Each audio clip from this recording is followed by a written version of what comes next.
Orang-orang ngelihat birokrasi sekarang negatif. Yes. Kok kamu sama ini lagi Kayak gitu. cinta ya? Kadang-kadang ketika saya dulu gitu ya melempar bangku.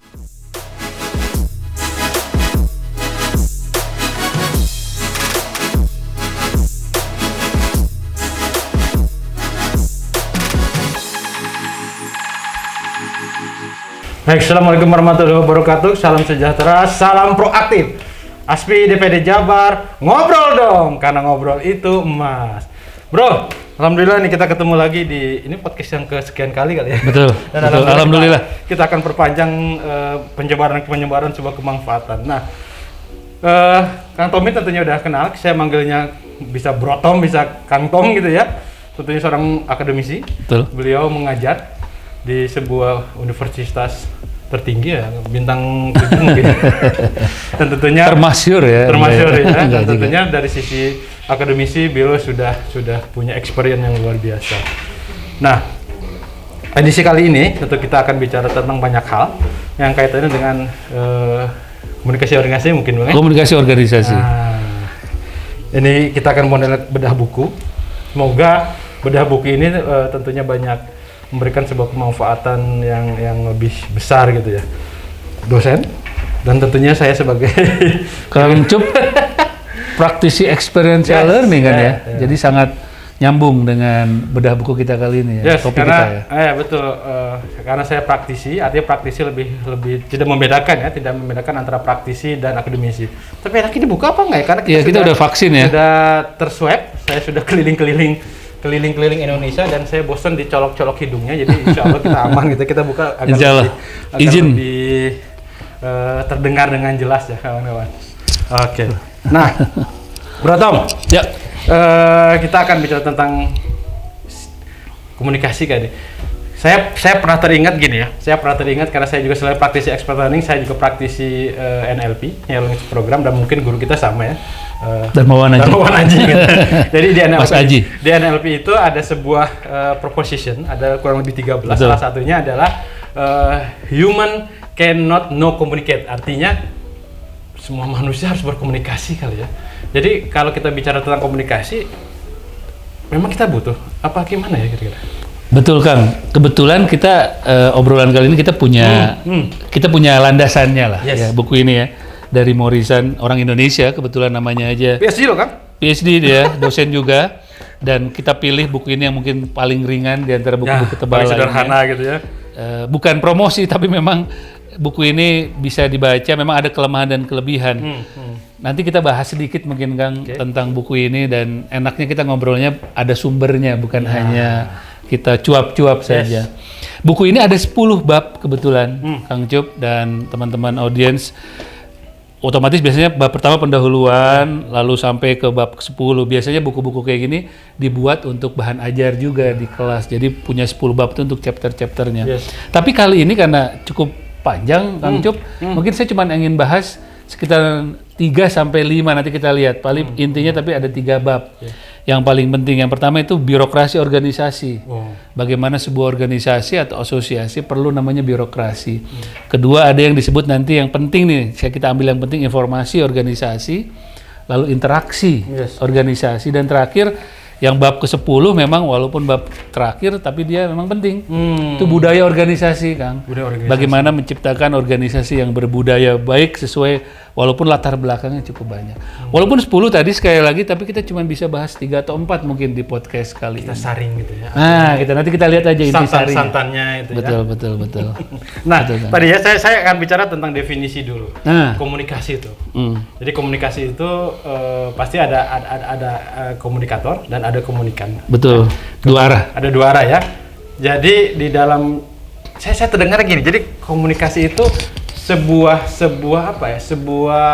perwakilan nggak sih dari sebuah yang kita rasa. Contoh gini ya, saya tidak pernah menemukan bahasanya Sunda lapar. Saya sampai cari lapar itu bahasa Sundanya apa gitu. Saya pikir jadi artinya sebuah komunikasi itu terbentuk karena memang atas sebuah budaya kali ya. Coba kalau di Jawa lapar ada berapa tingkatnya? Kalau nggak salah bahasa halusnya ya. Iya. Saya lupa, padahal saya orang Jawa. Banyak ya, artinya lebih dari 9 ya. Ada apalah, ada keluwe, ada apa dan sebagainya. Artinya memang komunikasi itu terbentuk, betul nggak sih? Izinkan kalau saya keliru, terbentuk dari sebuah keinginan kita, dari sebuah apa ya, sebuah aktivitas kehidupan, sehingga munculkan sebuah itu. Jadi artinya tadi saya nyambungkan, manusia tidak bisa tidak berkomunikasi. Betul nggak ya? Betul, Kang. Kalau kita bicara komunikasi memang luas banget. Kan luas ya? Ada verbal, ada non-verbal tadi. Kita bicara lapar, kadang-kadang nggak usah ikut ngomong, cuman aduh pegang gitu aja. Tapi kali ini kita bahasnya komunikasi organisasi. Komunikasi organisasi. Jadi bagaimana di sebuah organisasi kita berkomunikasi. Karena kalau di buku ini, pertama di bab 1 pendahulu disampaikan bahwa organisasi itu diciptakan melalui komunikasi. Itu penting banget. Organisasi tercipta melalui dari komunikasi. Apa bedanya orang-orang yang nongkrong di jalan, ya, tapi ngobrol-ngobrol ya, dengan orang yang sedang ngobrol di dalam ruangan melakukan konvensi. Sekumpulan orang-orang di jalan dengan sekumpulan orang-orang di dalam ruangan sedang melakukan konvensi. Itu tercipta karena komunikasi, kesepahaman, kesepakatan. Dalam hal ini tujuan, Kang. Jadi ada fungsinya. Yang kedua itu komunikasi organisasi itu punya fungsi untuk mencapai tujuan. Jadi ada setting goal sendiri, ada tujuannya dan ada keinginan yang sama dalam sebuah organisasi. Bisa diginikan nggak? Saya ngeliat gini, emang komunikasi itu perlu ya. Artinya saya berpikirnya komunikasi itu bisa jadi dalam sebuah organisasi adalah mengembangkan hubungan antar membernya kan, antar anggotanya betul, kerja itu kan mengembangkan ya. Betul. Jadi saya kasih keywordnya ya mengembangkan. Jadi komunikasi itu diperlukan tentunya untuk mengembangkan individu di dalam organisasi dan tentunya organisasi itu sendiri. Betul. Itu jadi perlu ada satu tadi sekali lagi satu mindset yang sama, tujuan yang sama dan memiliki keinginan yang sama. Nanti kita bahas di budaya organisasi, Kang, di sesi akhir. Bagaimana latar belakang orang yang berbeda-beda masuk sebuah organisasi harus mencari kesamaan. Jadi proses komunikasi adalah sebuah proses penyampaian. Ini menurut saya ya, penyampaian ide. Betul. Penyampaian misalkan sifat, keinginan, harapan kan ada dalam pikiran ya. Kita sampaikan dalam sebuah bentuk kalimat dan sebagainya. Saya teringat lagi gini. Kalau dalam bahasa Jawa saya kata-kata guru saya, Kang, komunikasi itu dari bahasa Jawa loh. Ini bercandaannya gitu ya. Jadi kowe bunyi tak kasih gitu ya. Benar enggak ya? Kowe bunyi tak kasih. Ya, jadi kalau lo bunyi ya lo kayak kita kasih. Jadi bunyi itu kan banyak. Bunyinya dalam bentuk literasi, dalam bentuk bahasa tubuh dan sebagainya. Artinya kalau kita ingin berkomunikasi ya harus bunyi. Harus memperlihatkan. Nah, bunyinya itu kan dalam bentuk suara, dalam verbal, bentuk gestur, verbal dan sebagainya. Jadi itu saya pikir iya juga ya. Jadi kalau Kang Cup sebagai praktisi pasti punya pengalaman banyak tentang itu. Nah, kalau di buku ini mungkin menarik lagi nih, saya yang tadi saya ingin angkat itu yang kedua namanya birokrasi organisasi, kan. Jadi dalam komunikasi organisasi kita kenal juga yang namanya birokrasi organisasi. Nah, jadi menurut buku ini Morrison menyampaikan bahwa birokrasi organisasi itu muncul tahun 1900-an awal. Dan dulunya birokrasi itu sebuah inovasi loh dulu. Inovasi yang dibuat agar mengurangi bagaimana orang-orang yang punya kepentingan tinggi, konflik kepentingan. Misalkan orang yang punya kekuasaan tinggi, contoh misalkan bikin SIM, pengen duluan dan lain sebagainya. Di birokrasi, ini adalah inovasi. Sekarang beda. Orang-orang ngelihat birokrasi sekarang negatif. Kesannya negatif karena terlalu rigid. Padahal di komunikasi organisasi katanya penting banget. Nah, tadi ini Kang, sebelum saya baca buku ini, jadi di kepala saya kalau dengar kata birokrasi, rumit, ngejelimet, nyusahin gitu ya. Tapi setelah saya baca ini, loh, dalam sebuah organisasi perlu banget birokrasi. Gitu loh. Jadi ini membuat saya terbuka. Oh iya ya. Dulu saya bilang birokrasi itu bikin susah orang. Gitu ya. Iya. Zaman kita nih, kalau dulu banget justru itu mempermudah inovasi. Ada 3 poin penting di birokrasi itu di komunikasi organisasi. Yang pertama otoritas. Perlu adanya otoritas, orang yang berkepentingan dalam komunikasi. Tidak bisa sembarangan orang menyampaikan informasi keluar. Harus ada di sebuah organisasi orangnya. Kedua ada spesialisasi tadi. Ada orang-orang yang punya kepakaran. Terakhir, ini penting banget nih, peraturan. Jadi tidak bisa sembarangan informasi, komunikasi masuk keluar dari sebuah organisasi. Jadi birokrasi itu bicara tentang otoritas. Betul, tadi 3. Kemudian bicara tentang tadi misalkan bicara tentang spesialisasi. Atau orang yang berkemampuan gitu ya. Kemudian bicara tentang peraturan. Betul. Kalau di lapangan, Kang, kepake gitu. pakai. Kalau di lapangan ya tentu. Secara Jadi saya praktis, merasakan mungkin beberapa kali ya, termasuk saya dulu dari sekolah gitu ya. Saya senang berorganisasi, masuk apa aja gitu. Saya pikir kenapa sih saya pengen berorganisasi. Pertama saya ingat juga, oh iya ya, dalam skala ada yang namanya hierarki kebutuhan dari berlapis-lapis gitu ya. strukturnya Nah, ya. artinya ketika ada sudah terpenuhi kebutuhan perut, sandang dan papan dan pangan dan sebagainya ya. Saya lihat itu ada lagi satu levelnya lagi, adalah salah satunya adalah kebutuhan bersosialisasi. Kebutuhan bersosialisasi itu ada di organisasi loh kan. Betul. Pengakuan, kita ingin menyebarkan sebuah pengetahuan hingga tanda kutip diakui orang dan sebagainya, itu ada di organisasi. Nah, nanti nyambung lagi Kang di bab ke selanjutnya, bab 4 nanti. Yes. Nah, interaksi organisasi, tapi nanti kita tadi birokrasi. Jadi ada orang-orang atau sosok-sosok gitu ya yang memang yang memang dia mempunyai otoritas. Betul. Harus ada itu. Makanya disebut birokrasi karena it's a must, wajib ada. Apakah otoritas itu terbagi-bagi? Betul. Apakah ada di sebuah titik tertentu, orang tertentu? Otoritas otomatis harus terbagi-bagi. Jadi ada yang memiliki otoritas tertentu, tadi khususnya hubungannya dengan komunikasi organisasi. Otoritas itu kaitan dengan ini nggak? Misalkan dalam sebuah ada sebuah organisasi, misalkan ada kabiro, kabit, kasub dan sebagainya. Yes. Itu ada di situ. Betul. Ada hierarkinya. Karena struktur berlapis-lapis, jadi kita perlu ada aturan tadi. Selain otoritas, perlu ada spesialisasi, bagian humas mungkin, atau di setiap biro ada bagian-bagian tertentu yang bisa berbicara. Terakhir tadi perlu ada aturan, jadi tidak bisa sembarangan kita. Itu terkait aturan organisasi. Aturan tadi ya, aturan itu tentunya nggak bisa dong kita bikin secara dari kita aja, betul. Gitu ya. Kita lanjutkan kaitan dengan aturan organisasi. Bagaimana sebuah organisasi akan bergerak cepat, tentu dengan sebuah aturan. Next berikutnya kita akan bicara tentang aturan organisasi. Oke.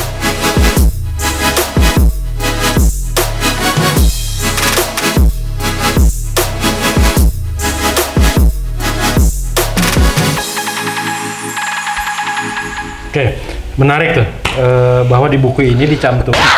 Tadi saya sedikit menarik gitu ya ketika bilang bahwa di birokrasi itu ada bicara tentang otoritas. Betul. Bicara tentang spesialisasi, kemudian bicara tentang peraturan gitu ya. Nah, di peraturan itu aturan main gitu ya. Betul.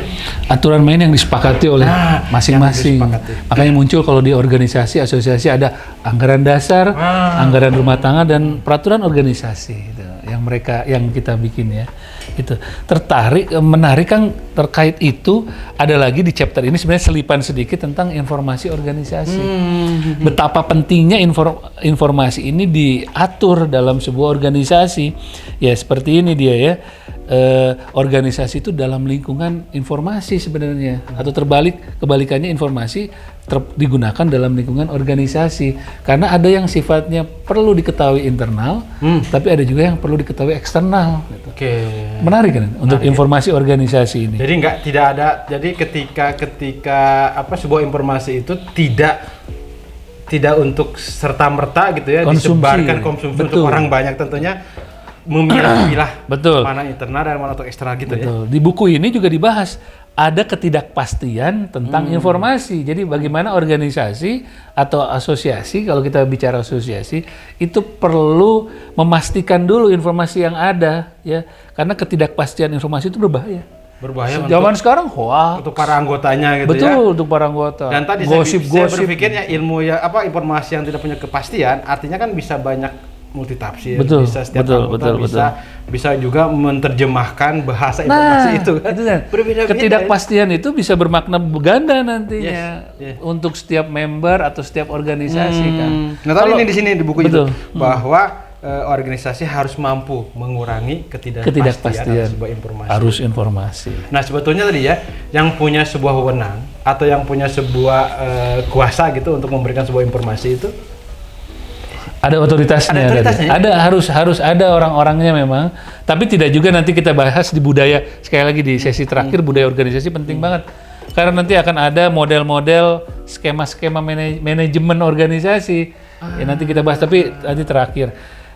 Terkait komunikasi, Kang Cup, di buku ini juga ada yang disebut dengan interaksi organisasi. Interaksi. Bagaimana komunikasi dibangun untuk interaksi antar member, Kang.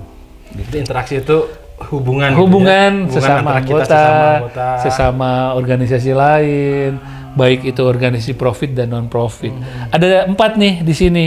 Menurut buku ya? Iya, menurut buku Morrison menyampaikan ada 4 skema pesan yang perlu dikeluarkan atau perlu diidentifikasi oleh sebuah organisasi. Yang pertama itu tindakan positif. Bagaimana menjawab atau bertanya atas hal-hal yang mungkin muncul. Contohnya pesannya harus bersahabat, pesannya harus persetujuan, atau yang ini yang menarik ini dramatisasi. Pesannya harus didramatisasi. Jadi kesan-kesan alay, kesan-kesan gitu. Perlu kayak apa ya? Yang dilakukan Kang Cup di WhatsApp grup kadang-kadang menyapa orang dengan dramatis. Saya juga melihat, oh ternyata penting ya? Kalau kayak saya mungkin agak flat, ya tidak terkesan istimewa gitu. Itu ketika saya, nah ini dalam prakteknya gitu ya, ketika saya ingin menyampaikan sebuah pesan bersahabat gitu ya, pasti saya tentukan buat orang-orang dulu yang saya kenal. Misalkan, kok kamu sama ini lagi kayak gitu cinta ya?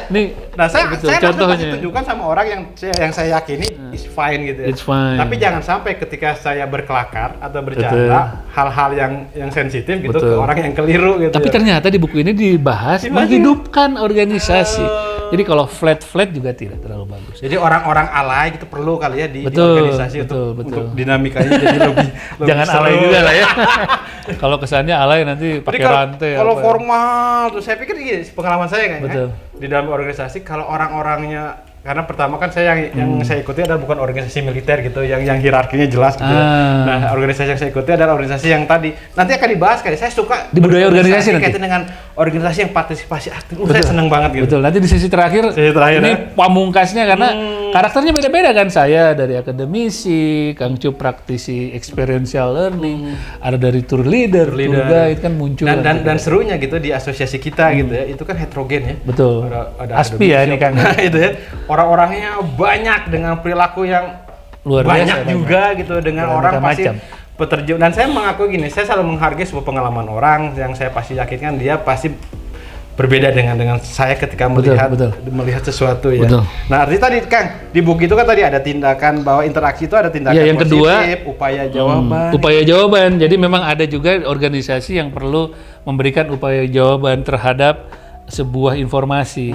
Kita percepat yang ketiga itu pertanyaan. Jadi bisa saja nanti muncul dari anggota atau dari organisasi lain pesan-pesan yang sifatnya pertanyaan. Ini bagaimana kita ini apa yang kita lakukan. Terakhir ada yang tindakan negatif.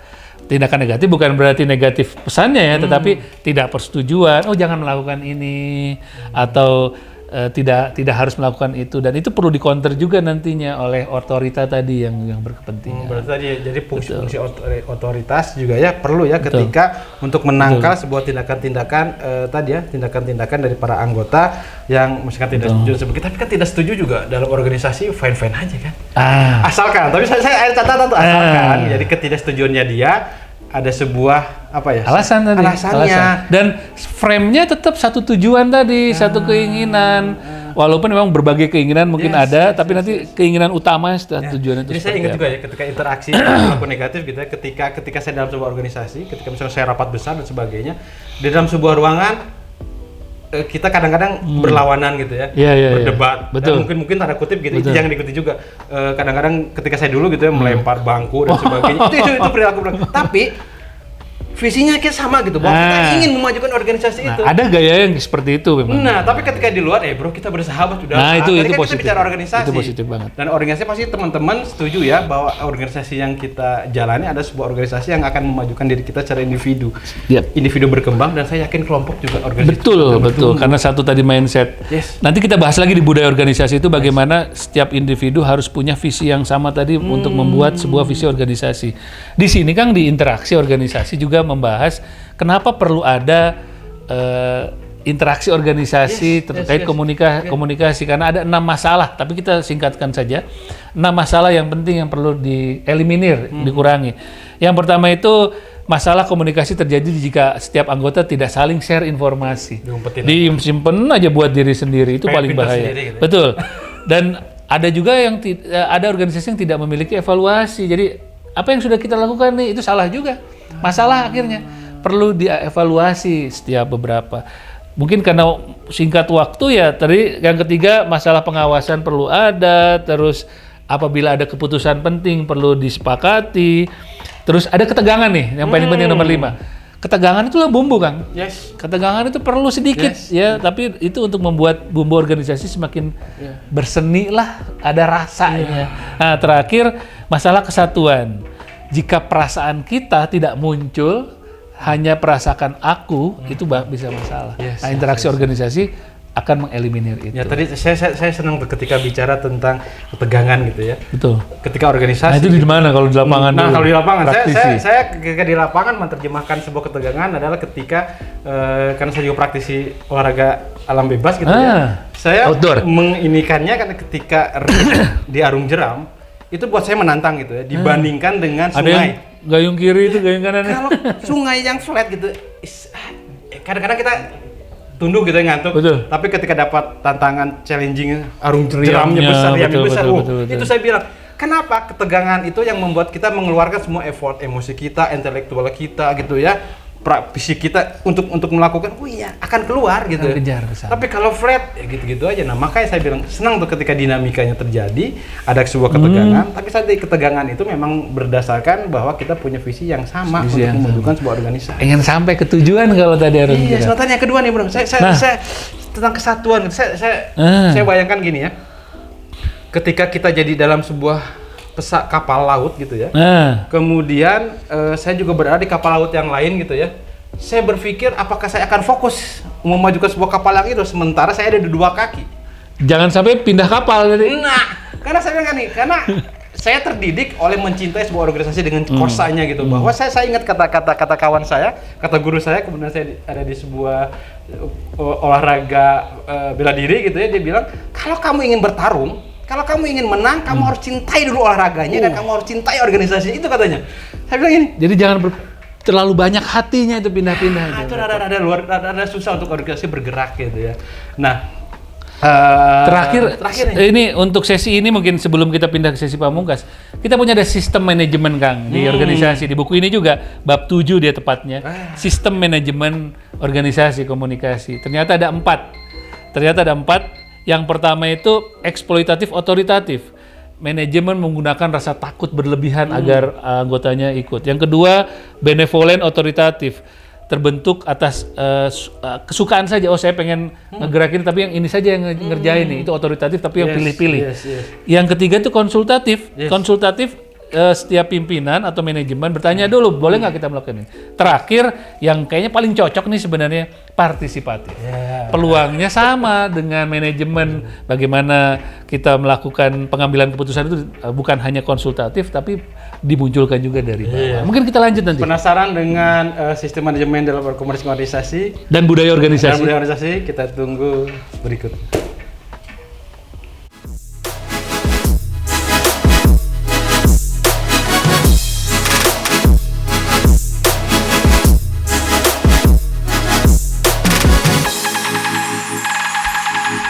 Nah, Bro, menarik tadi itu ketika di dalam sebuah sistem manajemen ada skema kali ya. Ada skema. Nah, saya pikir skema itu kan bukan jadi sebuah ritual atau sebuah keharusan gitu kan. Saya pikir tadi bukan wajib. Punya fungsinya, perannya masing-masing. Misalkan tadi eksploratif, kemudian benevolen, konsultatif dan partisipatif. Betul. Nah, itu buat saya sih keren tuh. Karena kan seorang organizer atau orang yang terlibat dalam sebuah organisasi, tentunya ini ada di skema ini. Betul. Kapan kita harus berperan sebagai konsultatif, dan kita juga harus punya peran sebagai eksploitatif. Kan eksploitatif. Betul. Juga, ya, betul. Kalau di buku ini memang dia kelihatannya setiap organisasi itu harus punya satu bidang saja. Misalkan eksploitatif otoritatif, dia hanya mengeksploitasi anggota, terus dipaksa gitu ya. Tapi kalau menurut saya sih secara real kita bisa saja mengkombinasi, Kang. Yes. terutama di paling akhir kan namanya partisipatif. Tapi kalau kita selalu memberikan demokrasi kepada anggota atau kepada orang lain kan nanti terlalu muncul ribuan ide yang berat ya untuk kita atur. Mungkin bisa jadi nanti satu sisi bisa partisipatif, sisi lain bisa jadi konsultatif. Terlalu partisipatif. Itu maksud saya. Organisasi kayak juga. Gimana pengalaman Kang Cup selama ini? Itu dia. Ketika dalam sebuah organisasi terlalu partisipatif, itu minta ide terus. Semua yang muncul tuh ide, semua tanpa ada orang yang melakukan, actionnya nggak ada gitu. Karena semua partisipasi dan sebagainya. Betul. Tidak ada sebuah saya bilang tidak ada sebuah koordinasi dan sebagainya. Nah, tadi pelan eksploratif, ternyata saya pikir eksploratif. Ini negatif apa positif ya? Saya ambil positifnya. Kan kita perlu dieksplor. Yes. Kadang-kadang penting ya. Agar apa? Agar kita tahu gitu loh. Anggota kita, member kita, kemampuannya di mana, kompetisi ini kan harus di-challenging gitu ya. Betul. Dengan dieksploratif. Bahkan ketua atau pimpinan perlu juga sedikit otoritatif tadi, sedikit ya untuk poin-poin tertentu yang memang penting untuk diambil keputusan yang otoriter gitu ya. Itu kan harus lugas tegas gitu. Nah, itu maksudnya. Diambil positifnya lah. Gitu ya. Nah, ini tadi kita bicara tentang sistem manajemen dalam Betul, itu sistem manajemen dalam komunikasi organisasi. Di buku ini nih kan bicara tentang budaya. Ini yang paling pamungkas kan. Saya baca buku ini, saya ketemu akhirnya memang mungkin sengaja juga ini yang pembuat bukunya membahas budaya organisasi paling bawah. Saya jujur Kang ngajar di beberapa mata kuliah tentang culture, organization budaya culture. Marketing management, strategic management saya juga ngajar. Dia ternyata punya beda tersendiri nih budaya organisasi dalam sisi komunikasi.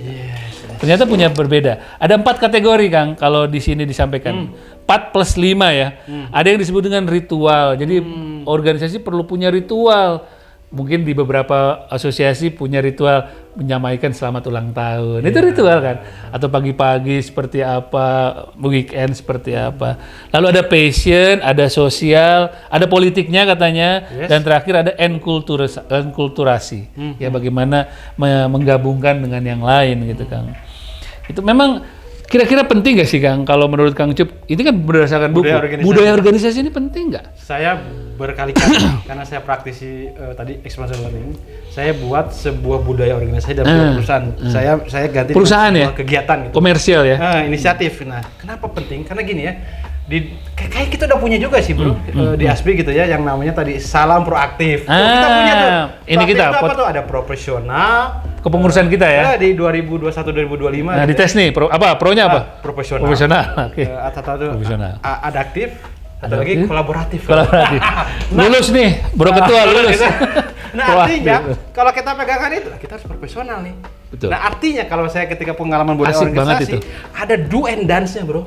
Ketika profesional yang harus dilakukan mana, yang tidak harus dilakukan di mana. Itu kayaknya kita memang perlu tuh di kepengurusan kita. Nanti ke depan harus dong dan tadi ya salam proaktif itu kan menurut saya itu jadi sebuah budaya kerja dan itu kan sepertinya melekat. Betul. Jadi bukan hanya menunggu ya proaktif tadi arti lainnya, tapi aktif.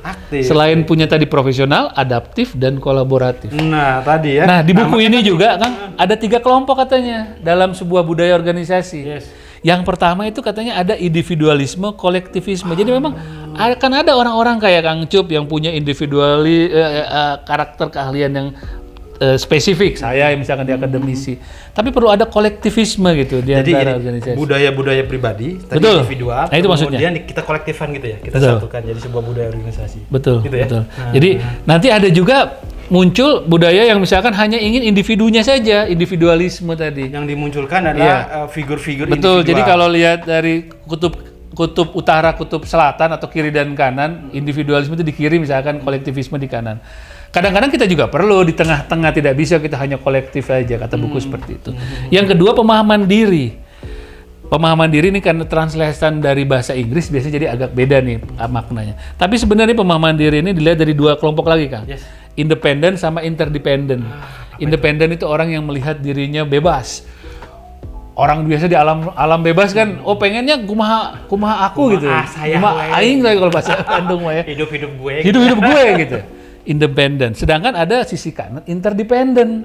Orang-orang yang memperhatikan, gimana ya kalau saya melakukan ini, orang lain suka nggak? Ada yang kayak gitu Kang di organisasi. Jadi ketika interdependen, kita memikirkan tidak orang hanya lain. memikirkan diri sendiri, Empatinya tapi terlalu memikirkan tinggi. orang lain juga. Ya, gitu. Artinya perilaku yang kita munculkan ada pengaruhnya nggak buat orang lain gitu. Makanya di organisasi atau manajemen perlu juga kita fleksibel tadi ya. Kadang-kadang perlu independen untuk memunculkan keahlian diri sendiri.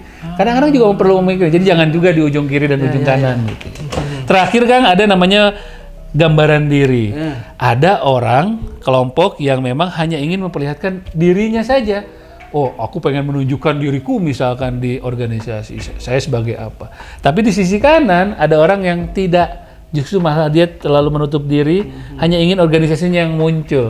Salah juga katanya. Jadi perlu ada di tengah-tengah. Selain tadi memunculkan diri sendiri karena latar belakang yang berbeda, sama yang kanan juga memunculkan organisasi yang lebih muncul. Ini penting nggak sih Kang? Ini buku kaitannya gitu katanya. Kayaknya sih penting gitu ya. Kenapa?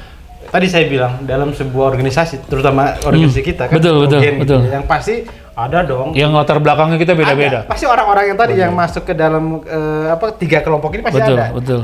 Kayaknya kelompok individualisme pasti muncul tuh. Pemahaman diri dan gambaran diri pasti ada gitu. Nah, saya bilang tadi orang-orang seperti ini, kawan-kawan kita kan harus kita kasih frame dengan budaya organisasi. Betul. Harus punya satu budaya organisasi yang disepakati oleh teman-teman. Karena ada quotation bagus nih di buku ini Kang. Semakin heterogen organisasinya, semakin sulit menyamakan budaya. Jadi semakin punya orang, nih karakternya budayanya A, B, C, itu ternyata sulit. Kalau punten saya bukan ngebahas organisasi, kalau misalkan yang pekerjaannya sama, misalkan tour leader, tour guide, atau misalkan dia orang tiketing saja, itu kan punya latar belakang pendidikan yang bersama gitu ya. Nah, yang heterogen ini dia dibangun dari yang sama gitu ya. Heterogen ini punya tantangan yang luar biasa. Perbedaan-perbedaan budaya karakter orang. Jadi saya kepikirnya gini, budaya organisasi itu muncul gitu atas kesepakatan karena apa? Karena setiap anggota pertama punya budaya pribadi masing-masing. Setiap anggota dibesarkan dengan budayanya mungkin di keluarganya, di pendidikan juga berbeda. Betul. Setiap anggota punya pendidikan latar belakang pengetahuan juga yang berbeda-beda gitu.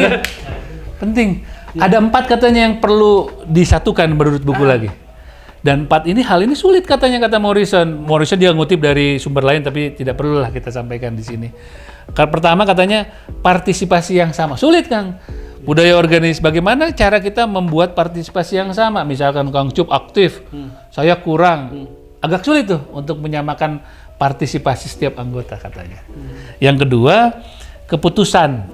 Dalam organisasi yang heterogen, latar belakang berbeda, untuk membuat keputusan itu ternyata sulit. Kalau di lapangan emang terjadi. Kayak tadi, membuat orang itu partisipasinya sama terjadi, susah nggak? Kalau di lapangan artinya akan mudah kalau orang punya ketertarikan. Jadi passionnya dulu, balik lagi ke yang pertama tadi. Misalkan ketika dia masuk organisasi, kembali gue dapat apa sih? Benefitnya apa sih? Nah itu juga terjadi ketika ada yang dikejar. Dia harus dapatkan, kan gini lah bro.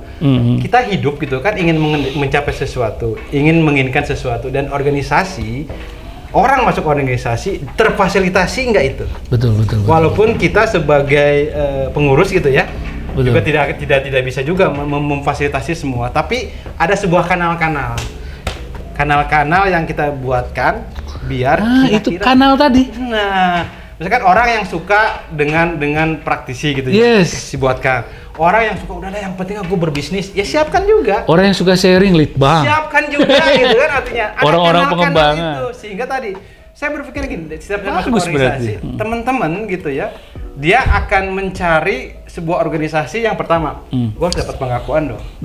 Betul. Aktualisasi dirinya harus dapat gitu. Maslow. Jadi kalau nggak dapat, ya gue ngapain masuk organisasi? Bener.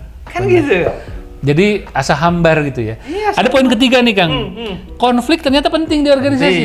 Katanya kata buku ini, konflik juga jangan dihilangkan. Konflik itu penting. Tapi bagaimana mengelolanya? Mengelola tanpa dominasi. Jadi jangan juga manajemen tuh membuat ya seperti misalnya ini yang dipilih, tebang pilih. Jadi harus dikelola tetapi konflik itu tetap bagus untuk bumbu-bumbu. Karena saya merasa gitu ya, secara pribadi saya dibesarkan dari konflik. Kenapa gitu ya? Karena bukan rumah tangga ya. Karena dari konflik membuat tadi aktualisasi muncul. Kemampuan diri muncul. Betul. Ingin menunjukkan bahwa saya mampu itu muncul dari konflik. Muncul. Keinginan Tidak untuk memberikan sebuah jadinya. solusi muncul dari konflik. Bayangkan kalau sebuah organisasi tidak ada konflik, saya yakin tidak akan bertemu. Siapa yang mau ketemu? Ketika lihatlah, saya ngambil pohon gitu ya. Pohon di akar berkonflik di bawah itu. Di bawah dia buat itu ada konflik. Batu, Dia akan menghajar dan sebagainya, dia berebut dan makanan. sebagainya, itu konflik sehingga pohon akan bertemu. Saya pikir organisasi pun seperti itu. Dan poin yang keempat terakhir nih yang perlu disatukan, yaitu adalah saling menghormati ternyata. Kita perlu menghormati, walaupun klise ya orang-orang harus saling menghormati. Ternyata di organisasi itu kuat banget. Komunikasi itu harus saling menghormati. Jangan juga karena paling aktif di WhatsApp grup misalkan selalu dia yang muncul, selalu dia yang mayoritas lah. Harus menghormati juga orang lain. Nah tadi gini juga kan, ketika saya kembali menghormati gitu. Ketika kita kan sebuah asosiasi non profit. Artinya ketika organisasi non profit yang harus kita munculkan mindsetnya adalah ya sukarelawan, gitu ya. Betul. Nah artinya pasti ada benefit lain dong. Betul. Jadi nggak bisa langsung kita ambil manfaatnya saat itu juga. Benefit lain pertama mungkin buat saya pribadi gitu, link bertambah, saudara bertambah, ilmu bertambah. Mungkin kita kemana-mana bisa dikasih makan gratis. Main kesini Cisaran tuh dapat makanan gratis. Teman kita di hotel dapat makan gratis. Insya Allah betul. Ada benefit yang lain. Betul. Saya berpikir saya kan pengembang pembelajaran pengalaman gitu ya.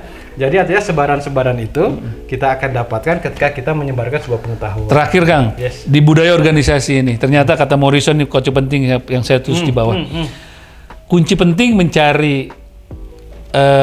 dalam budaya organisasi kata buku dan memang tadi Kang Cup sampaikan, ternyata harus mencari kesamaan. Cari perbedaan gampang. Kita dari sisi postur sudah beda.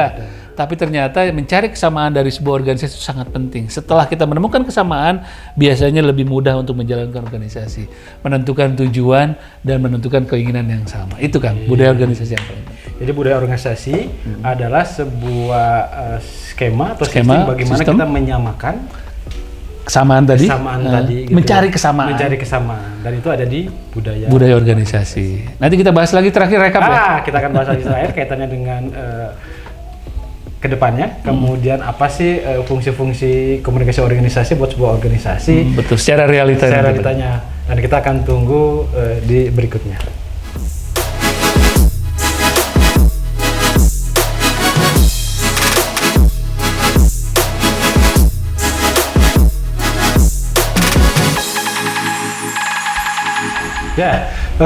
Kang, tadi kita kayaknya kurang juga sih waktu sekian menit gitu ya. Dan memang yang paling asik adalah tadi ketika kita berteori, kita membedah sebuah buku dan buku itu sangat menarik dan buat saya adalah tinggal kita mempraktekannya. Dan tentu praktekannya kan ada dinamikanya. Dan ini adalah sebagai gambaran kita bagaimana komunikasi berorganisasi yang efektif. Betul. Ya. Nah, tadi ya kita udah bicara tentang budaya organisasi, sistem manajemen organisasi, interaksi gitu, apa definisi birokrasi tadi yang paling pertama kita bahas. Ternyata birokrasi juga penting gitu. Nah, apa nih kita sekian tadi gitu. Betul. Saya pengen disclaimer dulu deh, kan. Saya bukan ahli komunikasi organisasi ya. Pastinya. Bukan akademisi yang memang pakar di sini, tapi karena kebutuhan kita mau membuat ini, jadi saya baca, bukan hanya baca buku ini dari berbagai sumber, tapi memang buku ini menarik, dibawakan secara teori oleh Morrison, tapi maknanya kita yang tadi menambahkan makna. Jadi walaupun kami bukan ahli komunikasi organisasi, tapi kami melaksanakan praktek dan saya melihatnya dari sisi akademisi saja. Itu sedikit disclaimer dari saya. Dan tadi Kang kita itu bahas memang poin penting adalah organisasi diciptakan melalui komunikasi. Itu rekap pertama saya tadi yang paling utama. Bahwa ternyata organisasi muncul atau asosiasi, bahkan kalau kita bicara asosiasi, muncul dari komunikasi. Dari orang konsensus, menyepakati, tadi bedanya orang nongkrong di pinggir jalan sama orang lagi di dalam ruangan, bedanya ada komunikasi yang dibahas. Nah artinya kan kita bukan yang nongkrong di jalan ya, tentunya kita organisasi ASPI dan memang kita menangkap bahwa memang organisasi butuh komunikasi organisasi. Betul. Buat apa sih sebetulnya tadi kita bahas juga. Ya tentunya tadi untuk organisasi itu bertumbuh. Dan kita menciptakan organisasi itu kan bukan juga buat hanya senang-senang, tapi ada sebuah tujuan. Apalagi kita sudah punya budaya organisasi yang namanya salam proaktif.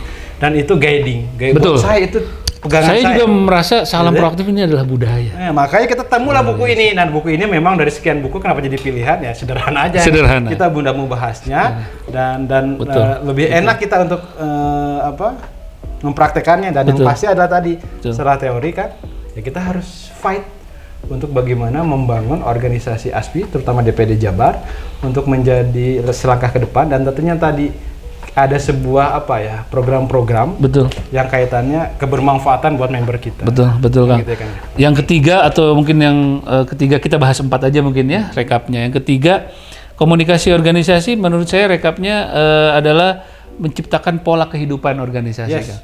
Jadi bagaimana kita menekan seseorang agar tidak terlalu muncul egoisme, itu penting di sebuah organisasi. Jadi yang muncul si organisasinya, bukan hanya. Tapi kadang-kadang kita juga perlu mendorong seseorang untuk naik, agar ini dari ASPI nih misalkan atau dari organisasi lain. Dan lalu yang terakhir ada pola kekuasaan dan pengawasan yang bisa mengurangi hambatan. Nah, jadi di komunikasi organisasi yang kita bahas ini, jadi bukan hanya untuk basa-basi sistem komunikasi, tetapi bagaimana organisasi kita ini punya tujuan tadi, punya kesamaan, dan bagaimana mengurangi hambatan-hambatan yang terjadi di kemudian hari itu. Tadi salah satunya adalah salah satu cara untuk membuat kita kesamaan adalah tadi kita harus saling sama tahu gitu ya. Betul. Tommy bagaimana, saya bagaimana, dan kawan-kawan. Karena itu membangun. Makanya engaging kita penting, sering ketemu. Kedekatan itu penting. Agar apa? Kedekatan membuat kita tidak jadi baper. Karena organisasi tidak butuh orang-orang yang baper. Untuk apa? Organisasi akan bergerak terus. Dan organisasi tidak hanya kita, organisasi yang sejenis juga akan banyak. Dan kita tetap punya sebuah program jangka panjang dengan budaya kerja yang namanya Salam Proaktif. Salam Proaktif. Nah, sampai ketemu lagi di podcast berikutnya dan tentunya ini adalah beda buku yang dengan materi-materi lain yang mudah-mudahan lebih menarik. Mungkin maksudnya tidak akan berpanjang-panjang karena yang kita lakukan adalah salah satu cara kita untuk bagaimana membangun komunikasi organisasi di ASPI. Betul. Dan tentunya ini adalah salah satu cara kita. Dan mudah-mudahan bermanfaat juga kan buat organisasi lain. Dan harapan kita adalah kita menyebarkan sebuah pengetahuan dan tentu saya sebagai praktisi dan akademisi tentunya punya pola dan gaya yang berbeda. Sampai ketemu di podcast berikutnya yang tentunya akan lebih menarik dan tentunya evaluasi perlu buat kita. Sampaikan pesan, kesan, dan evaluasi kritik yang membangun buat kita agar podcast ASPI DPD Jabar tetap bertumbuh dan jangan lupa like and subscribe, loncengnya ting ting ting nyalakan. Sampai ketemu lagi di edisi berikutnya. Salam proaktif. ASPI Jabar, ngobrol dong karena ngobrol itu emas.